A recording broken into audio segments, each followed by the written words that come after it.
बच्चों, KG1 में हमने अ से यहाँ तक तथा क से ग तक लिखना और बोलना सीखा है। उससे रिलेटेड एक्सरसाइज भी सीखी है। अब KG2 में हम आपको कुछ नई बातें सिखाएंगे। तो हम आज पहले व्यंजन के साथ मात्राओं का किस प्रकार प्रयोग किया जाता है यह सीखेंगे। तो बच्चों, मात्रा का प्रयोग कैसे करना है, मात्रा प्रयोग सीखने के पहले आपके मन में ये सवाल आ रहा होगा कि ये मात्रा क्या होती है। तो मात्रा यानी क्या होती है, जैसे जो स्वर होते हैं, स्वर कौन से हैं, अ आ इ ई, ये अ से आ तक स्वर है। तो ये जो स्वर होते हैं इनमें इनकी पहचान जो होती है इसी को हम मात्रा कहेंगे। ये बहुत आसान तरीके से मैं आपको बता रही हूँ। स्वर की जो पहचान है वो है मात्रा। कैसे, देखो, अब ये पिक्चर आप देख रहे हो, ये क्या बनाया है, ये बनाया है, ये टॉफी का पिक्चर बनाया है। समझ में आ रहा है ना। मैंने इसमें लिखा तो नहीं है ये टॉफी है, लेकिन फिर भी देखते से ही आपने पहचान लिया कि ये तो टॉफी है ना। जैसे ये क्या है, ये पतंग है। इसमें लिखा तो नहीं है मैंने ये पतंग है, लेकिन आपने देखते से ये पहचान लिया। तो ये क्या है, ये चिन्ह जो हम पहचानते हैं उसी से, जिस प्रकार ये पिक्चर से ही हमने इसका ये क्या है ये पहचान लिया, वैसे ही इसकी जो चिन्ह हम यानी पहचान जो मैं बताऊंगी उसी से आपको पहचानना है कि ये कौन सी मात्रा है। तो पहले ये देखेंगे कि स्वर कौन से होते हैं, है ना। अब देखिए, स्वर है अ से अनार, इसके बाद है आ से आम, फिर छोटी ई से इमली, फिर बड़ी ई से ईख, छोटा ऊ आएगा इसके बाद, फिर आएगा बड़ा ऊ, फिर आएगा री से ऋषि, इसके बाद आएगा ए से एडी। पहले तो हम, अभी ये पूरा नहीं हुआ है, अभी हम 8 तक देखते हैं, ए से एडी तक की मात्रा देखते हैं। अब देखिए, ये जो स्वर है इनकी कुछ पहचान होती है। तो ये पहचान के साथ अगर हम व्यंजन हम लेकर, व्यंजन के साथ ये स्वरों की पहचान लेकर अगर हम लिखेंगे तो वो हो गया मात्रा का प्रयोग, यानी मात्रा लगाकर लिखना और उसका उच्चारण करना। वो कैसे, देखिए, अब हम एग्जाम्पल के लिए सिर्फ एक व्यंजन लेते। व्यंजन कौन से है, क का की क ख ग घ, ये व्यंजन है। तो पहले हम एग्जाम्पल के लिए, आपको समझने के लिए हम एक ही व्यंजन लेते हैं, क।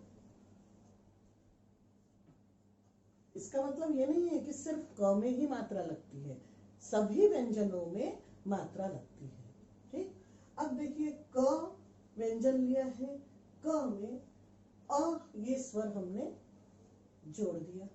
ठीक, अब इसकी मात्रा क्या होती है, आप ध्यान रखना, अ में कोई भी मात्रा नहीं होती, यानी दिखने वाली कोई मात्रा है नहीं, लेकिन अस्वर है।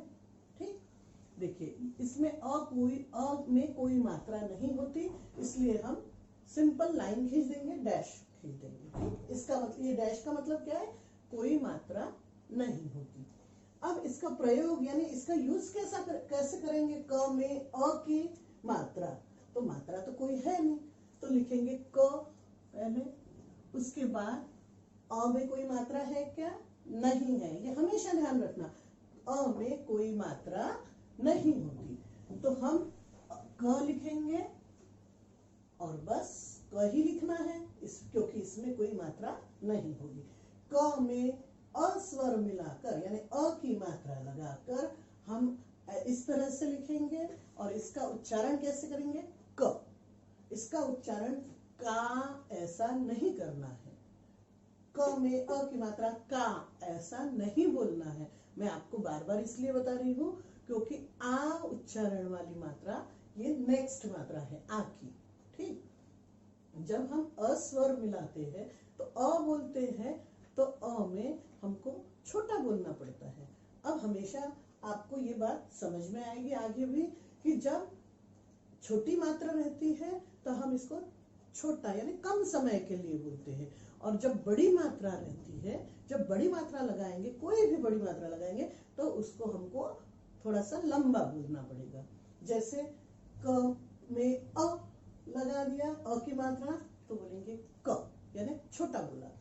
अब क में आ स्वर मिलाया, यानी आ की मात्रा। अब देखिए ध्यान से, ये अ लिखा है और ये आ, लगभग सेम है दोनों लेटर्स, लेकिन इसमें क्या फर्क है कि अ के आगे एक डंडी लगाई है। ये एक जो डंडी लगी है ना बच्चों, ये देखो, ये लास्ट में एक जो डंडी लगी है, यही है आ की मात्रा, है ना सिंपल बहुत। देखिए लाइन में हमको ये सीधी लाइन जो है, स्ट्रेट लाइन जो है, ये है आ की मात्रा, बस सिंपल, बहुत ही सिंपल है। क में आ की मात्रा, ये है आ की मात्रा का साइन यानी पहचान, ये आ की मात्रा की पहचान है। कहीं पर भी कोई भी लेटर में आपको ऐसे एक डंडी दिखेगी, जैसे क के आगे अगर एक डंडी दिखती है तो ये कौन सा साइन होगा? फिर क के आगे अगर एक डंडी दिख गई, ये कौन सा साइन है? आपको देखते से ही पहचानते आना चाहिए।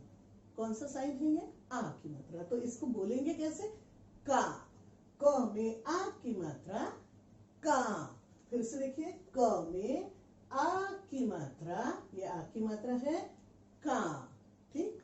यानी इस क को हम आ का बोलेंगे क्या? नहीं, क, इसको बोलेंगे क, और इससे बोलेंगे का, यानी थोड़ा सा मुंह हम खोल के लंबा बोलेंगे का। अब क में छोटी ई। अब छोटी ई की यहाँ पर कोई साइन नहीं है, सिंपल छोटी ई लिखा है। अब इसकी मात्रा यानी इसकी पहचान क्या है? देखिए, ये लाइन, उसके बाद इसको हम लगाएंगे ऐसी मात्रा, ये हाफ सर्कल लगाएंगे ऊपर, ये है छोटी ई की मात्रा। और छोटी ई की मात्रा हमेशा व्यंजन के, ध्यान से सुनिए, छोटी ई की मात्रा हमेशा व्यंजन के पहले लगती है। कहाँ लगती है? कब लगती है? पहले, ठीक। और छोटी मात्राओं को हमको छोटा बोलना है, यानी कम समय के लिए बोलना है। जैसे क में छोटी ई की मात्रा, ये साइन है छोटी ई की मात्रा का, ये क लिख दिया। अब क में आपको अगर किसी ने बोला क में छोटी ई की मात्रा लगाओ, तो कैसे लगाओगे? कहाँ पर लगाओगे? जैसे क लिख दिया, छोटी ई की मात्रा मैंने अभी बताया था, छोटी ई की मात्रा पहले लगती है कि बाद में? पहले। तो हम ये अक्षर के पहले लगा देंगे छोटी ई की मात्रा। और इसको बोलेंगे कैसे? क में छोटी ई की मात्रा की। मैंने ऐसा तो नहीं बोला है क में छोटी ई की मात्रा की, ये गलत होगा। क्यों गलत होगा? क्योंकि हमेशा छोटी ई की मात्रा, जो छोटी मात्रा जो है, हम कम समय के लिए बोलेंगे, लंबे समय के लिए नहीं बोलेंगे। तो क्या हो गया? क में छोटी ई की मात्रा की। अब क में बड़ी ई की मात्रा। अब बड़ी ई की मात्रा यहाँ पर साइन है, देखिए ये जो है बड़ी ई की मात्रा का साइन है। इसको कैसे करेंगे? जैसे ये छोटी ई की मात्रा का साइन था ऊपर, अब जस्ट जैसे छोटी ई की मात्रा अक्षर के पहले लगती है, बड़ी ई की मात्रा अक्षर के बाद में लगती है। देखिए ये हो गया, बड़ी ई की मात्रा अक्षर के बाद में लगती है, और ये ऐसा पीछे रहेगा। ये जो ऊपर हमने हाफ सर्कल बनाया है, ये इस साइड में लगा छोटी ई की मात्रा में, और बड़ी ई की मात्रा में ये इस तरह से ले लिया, यानी जस्ट अपोजिट ले लिया। तो क में बड़ी ई की मात्रा लगाकर हम कैसे लिखेंगे? देखिए, बड़ी ई की मात्रा बाद में लगती है, छोटी ई की मात्रा पहले लगती है। तो क लिख दिया, क में बड़ी ई की मात्रा देखिए ये बाद में लगाई, ये देखिए इस तरह से लगाई है, ये साइन है बड़ी की मात्रा का, और यहाँ पर हमने वैसा ही साइन यहाँ क को लगा दिया है। लेकिन ध्यान रखिएगा, ये जो क का बीचों बीच वाली जो लाइन है, इसी को टच करके हमको बड़ी की मात्रा बनानी है। अब देखिए, बड़ी के बाद आता है स्वर छोटा ऊ।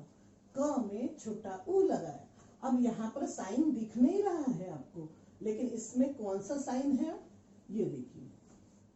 जैसे कॉपी में आपके ऐसी दो लाइन बनी है, आप अक्षर को लाइन के बीचों बीच में लिखते हो, तो अब ये छोटे ऊ की मात्रा हमको नीचे लगानी है। ऐसे बहुत सिंपल है, ऐसा सर्कल बनाना है और उसको गोल घुमा के ऐसे ऊपर ले जाना है।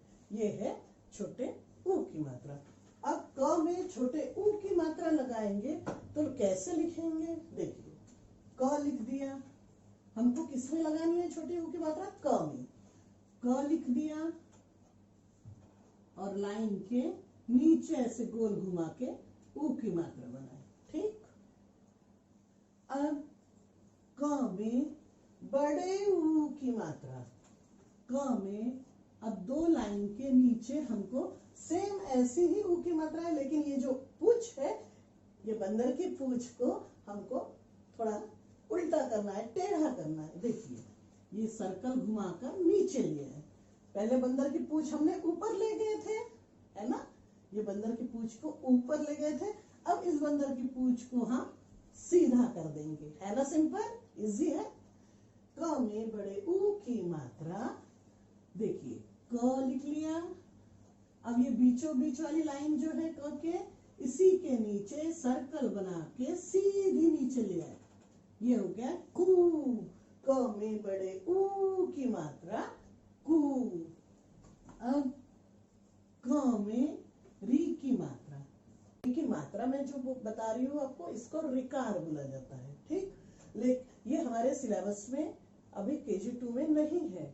जैसे कि अपना सिलेबस है री की मात्रा, उसमें हम नहीं सीख रहे हैं, लेकिन आपके नॉलेज के लिए मैंने यहाँ पर आपको बताया है कि री की जो रिकार लगता है, ये ऐसे लाइन के नीचे, जैसे सी जो बनाया है ये है रिकार।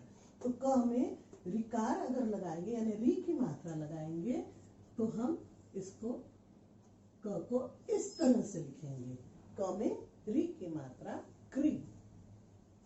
अब री के बाद आता है ए, क में ए की मात्रा। अब ए की मात्रा में कोई आपको साइन यानी ए की मात्रा की पहचान कोई दिख नहीं रही है, लेकिन इसमें कौन सी पहचान है ए की मात्रा की, ये लाइन के ऊपर एक ऐसी गोल सर्कल बनाकर ऐसे नीचे ले आए, ये जो डंडी बनी है ये है ए की मात्रा की पहचान, यानी ए की मात्रा की इसका साइन है ये।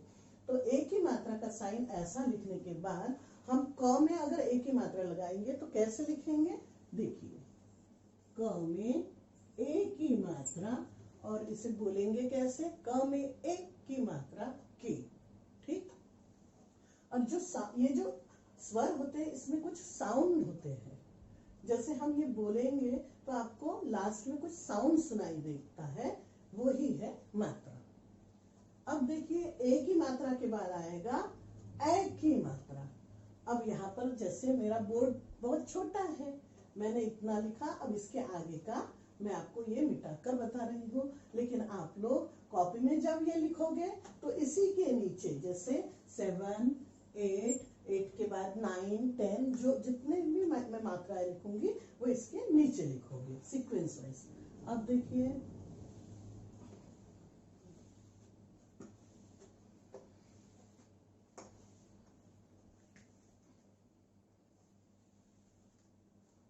हमने कहाँ तक सीखा है, ए की मात्रा तक। अब हम 9 नंबर पे सीखेंगे ए की मात्रा। ए के बाद कौन सा स्वर आता है, ए, ऐसे ऐनक।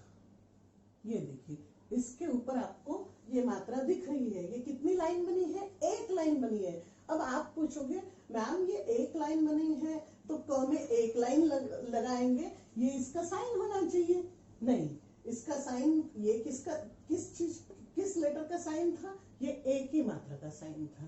अब हम ए की मात्रा जैसे कि समझ रहे हैं, तो ए की मात्रा में हमको ये एक ही मात्रा बन गई, ये दूसरी वहीं पर टच करके ये दूसरी ए की मात्रा हो गई। हमेशा याद रखना ए की मात्रा जैसे ए लिखते हैं तो ऊपर मात्रा नहीं बनती है, लेकिन हम जब व्यंजन के साथ उसको लिखते हैं तो मात्रा ऊपर एक होती है। और ए में जैसे एक मात्रा आपको दिख रही है, लेकिन जब व्यंजन के साथ यानी कोई अक्षर के साथ इसका प्रयोग जब हम करेंगे तब हम इसे इस तरह से लिखेंगे, क में ए की मात्रा, और इसे बोलेंगे कैसे, कै। कैसे बोलेंगे, कै। अब क में ए के बाद कौन सी मात्रा आएगी, ओ की मात्रा। देखिए क में ओ की मात्रा। अब ओ की मात्रा का साइन तो बहुत स्पष्ट आपको दिख रहा होगा। देखिए पहले अ लिखा था, अ के आगे हमने ये जो गोल बनाकर ये मात्रा लगाई है और डंडा खींचा है नीचे लाइन, ये है ओ की मात्रा। देखिए ये आ की मात्रा हो गई और इसको हमने ऊपर ए की मात्रा लगाई। ठीक, ए की मात्रा का साइन कैसा था, सिर्फ ऊपर एक मात्रा बनाई थी लेकिन नीचे ऐसे लाइन नहीं खींची थी। अब ओ की मात्रा का साइन क्या है, ऊपर ऐसे एक मात्रा लगाई है गोल घुमाकर और नीचे ये डंडा खींचा है, यानी ये आ की मात्रा लगाई है। तो ये हो गई ओ की मात्रा।